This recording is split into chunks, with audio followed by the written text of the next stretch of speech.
What is going on, guys? It's a Scorpion HD here with my first Star Wars Battlefront coverage.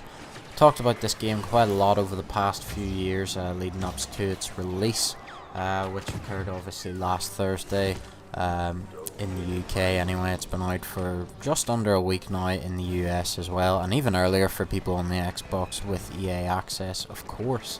But yeah, obviously the title of the video revolves around Boba Fett, who I am for the majority of this gameplay.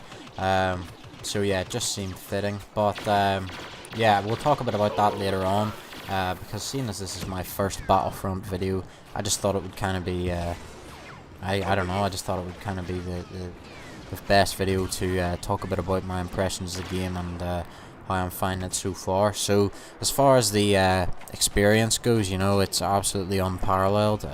This is definitely, if you're a big Star Wars fan, it's pretty much a must-own game in my opinion. It's kind of those big cinematic moments, especially in modes like Walker Assault, whenever you take down the Walker, that make this game. I do think that you have to be a Star Wars fan to get the most out of the game, because as a lot of people have suggested, it is a bit light on the content side of things. You know, it's got 4 planets, Tatooine, Endor, Hoth and Salust, with various maps within those planets. And yeah, compared to Battlefront 2, which came out around 10 years ago now, you know, it is pretty light as far as content goes. You know, it's only Stormtroopers and Rebels, obviously content from the original trilogy. No prequel clone troopers or anything here. No Darth Maul. He was obviously my favourite hero or villain, whatever you want to call him, from the previous Battlefront game. And obviously we have the new films coming now with The Force Awakens. None of that yet anyway. But yeah, my hope is that they expand into these areas in DLC. Whether or not they do that, we'll have to see. But they're DICE, to be fair to them, they really are paying big attention to the whole authenticity thing. And you know, we've already got the, you know, Tatooine, we've already got Endor, we've already got Hoth, and Salust isn't even in the movies. But there is definitely theory for it being there. So I honestly don't see, you know, where they can do much more in terms of planets for the original trilogy. So that does kind of give me hope, if they are hoping and planning to remain loyal to the films, that they will obviously run out of places to add for the original trilogy and expand into the new Force Awakens style universe, or perhaps even the prequels, because I know a lot of people, including myself, wanted that. Fighter Squadron is another talking point, of course. As far as game modes go, you know, I'm really enjoying them. Fighter Squadron, Heroes vs Villains, and Walker Assault would have to be my favourites so far. Walker Assault is a game mode that during the beta was kind of just I don't know, I didn't really understand it. However, now I'm really getting into it and enjoying the whole objective-based mode of it. Really, it's kind of like you just have to keep the 2 uplinks down if you're the Empire, and you have to keep them activated if you're the Rebels. However, I must say, I do feel it's pretty frustrating if you get into a team that don't understand the objectives, because I care more about winning in this game than I do about KD, as I imagine most people do. It's all about winning.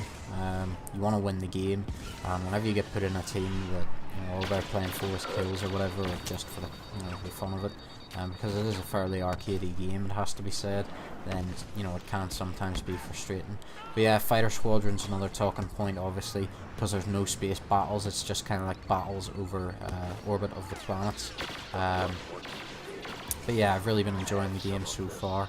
But yeah, on to Boba Fett. Of course, with the game there are 6 heroes: Luke Skywalker, Princess Leia Organa, and Han Solo for the Rebel Alliance. And for the Imperial Empire, we've also got the Emperor, Darth Vader, and Boba Fett. Now, in my opinion, Boba Fett is most definitely the most effective of these 6 heroes so far. He's definitely my favourite, and in my opinion, I think he's a bit overpowered, as I know this is a shared opinion, but you can see here, you know, I've been Boba Fett for around maybe 5 minutes here already, and I think I die around after around 7 minutes, but the amount of kills you can get with him compared to the other heroes is just a bit ridiculous. I don't hope that they change him, put it that way. Like, I like the way Boba Fett is at the minute. I do think it represents, you know, it's a great representation of Boba Fett from the movies. You know, all he has is his blaster, flamethrower, jetpack, and missile launcher. You know, it's not like anything's been added there that, you know, he isn't actually equipped with in the movies. It's just that I feel like Luke, as you've just seen there, and Darth Vader, unless you're amazing with lightsabers, I just feel like they're a bit of a hindrance, those two heroes, because they have to get up close and personal, making you obviously more likely to be shot at, and just really more of a, I don't know, more of a target, really. If you're Boba Fett, you can fly around, you know, jetpack up, fire off a rocket, and get out of there. Han Solo's a good one as well, I think. He can kind of do the same. Obviously, he isn't equipped with a jetpack, but he's not bad either. Neither's Leia, to be fair. Her and the Emperor are kind of like support characters, and they can both spawn two guards on them. If you're the Emperor, sorry, it's 2 Imperial guards, and if you're Leia, it's 2. I think they're like Alderaan guards or something like that. But yeah, you get the picture. And of course, they can both spawn health pickups for themselves as well.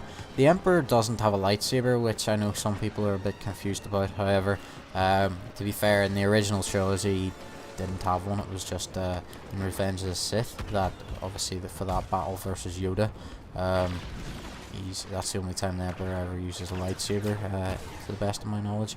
But yeah, the whole Boba Fett situation, I hope they don't change him. I feel like it's a great representation of him. Yeah, he's probably a bit overpowered, but maybe that's just me. Maybe I'm just good with him, you know. Let me know in the comments if you're shit with Boba Fett or whatever and you prefer one of the other heroes. But yeah, that kind of does it for this video. Just wanted to share my opinion on the matter and get my thoughts on the game out there, because I've been looking forward to it for such a long time. This is the first of more Battlefront videos to come, by the way. There will be lots more to come. But yeah, thanks for watching this time. Hope you enjoyed the video, and yeah, cheers.